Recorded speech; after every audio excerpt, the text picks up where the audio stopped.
चंद्रग्रहण पीडापरिहार स्तोत्रम्।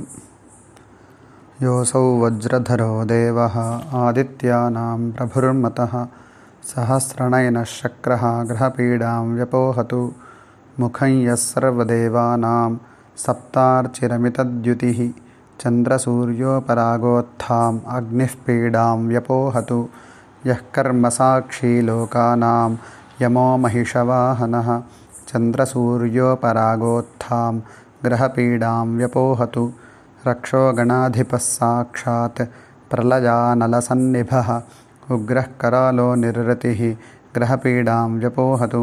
नागपाशधरो देवः सदा मकरवाहनः वरुणो जललोकेशो ग्रहपीडां व्यपोहतु।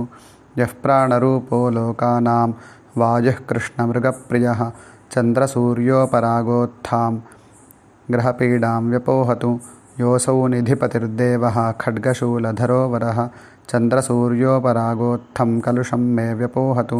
योऽसौ शूलधरो रुद्रः शङ्करो वृषवाहनः चन्द्रसूर्योपरागोत्थं दोषं नाशयतु द्रुतम्।